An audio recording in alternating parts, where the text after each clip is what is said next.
Anda kembali bersama kami di Newsroom Siang dan kita masih membahas mengenai buzzer picu hoax. Ya, ini yang juga berikutnya jadi kemarin sempat meresahkan masyarakat juga adalah mengenai buzzer yang diduga ada buzzer bayaran atau diorganisir. Nah, itu tanggapan dari Kominfo sendiri seperti apa nih, Pak? Baik, Mas. Apakah memang ada datanya tidak? Ya, baik Mas Rizky. Jadi memang kami di Kominfo itu punya namanya mesin AIS, mesin crawling yang selalu memotret, melihat, memantau seluruh percakapan di media sosial. Tentu saja percakapan-percakapan yang bersifat publik, yang di timeline Twitter, timeline Instagram, timeline Facebook. Ketika percakapan di inbox, di DM itu kami tidak bisa pantau karena itu adalah private communications. Itu artinya tidak boleh negara masuk terlalu jauh terhadap komunikasi privat warga negaranya. Tapi ketika masuk di timeline, kita bisa memetakan dalam data Kominfo kelompok-kelompok yang memang selalu mengkritik, bukan hanya mengkritik, bahkan selalu kontra dengan setiap keputusan pemerintah, keputusan negara dan ini kelompok-kelompok yang terkoneksi satu sama lain. Katakanlah mereka saling meretweet.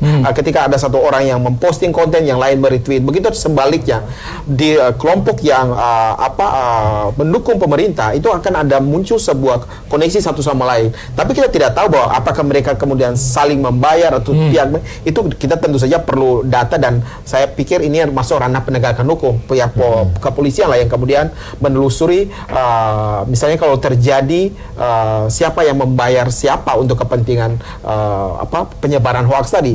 Tapi sekali lagi kami tekankan bahwa dalam aktivitas buzzer kemudian bayar ataupun tidak bayar itu tidak menjadi soal. Artinya jangan kemudian ketika ada seorang politisi atau seorang bisnismen kemudian melakukan iklan di media sosial itu kemudian dikatakan buzzer dan itu negatif. Itu harus perspektif itu harus kita gariskan atau pahami bersama bahwa persoalan bayar atau tidak bayar dalam buzzer bukan menjadi isu. Menjadi isu adalah kontennya, isi muatan materi yang di dalam media sosial tersebut. Ketika sudah menyangkut serangan terhadap individu, serangan terhadap kelompok masyarakat yang kemudian akan menimbulkan permusuhan, kemudian kericuan dan pada akhirnya kerusuhan di kelompok masyarakat, itulah yang kita kejar yang kemudian bisa dijerat dengan sejumlah pasal di Undang-Undang ITE.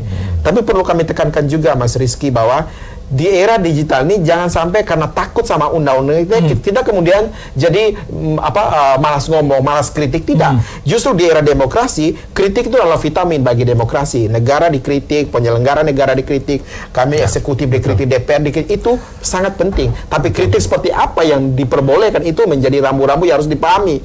Kritik adalah substansi solutif yang harus, tapi kemudian blaming, kemudian menciderai, bahkan melukai perasaan penyelenggara negara atau individunya, itu yang kemudian bisa dijerat dengan Undang-Undang ITE. Oke, baik. Kalau begitu Bapak Ferdinando Setu, terima kasih atas kehadirannya. Bapak dari Kabiro Humas Kominfo dan juga Bapak Jerry Sambuga dari DPP Golkar. Dan semoga memang masalah hoax dan juga buzzer ini bisa segera ditindaklanjuti oleh pemerintah gitu ya, dan agar tidak berlarut-larut dan juga tidak banyak akhirnya pihak-pihak yang menjadi resah seperti itu. Baik, dan pemirsa, demikian perbincangan kita siang ini tadi mengenai buzzer picu hoax. Dan sejumlah informasi dari mancanegara akan kami hadirkan. Di antaranya sensasi menikmati hidangan di atas ketinggian 50 meter. Tetaplah bersama kami di Newsroom.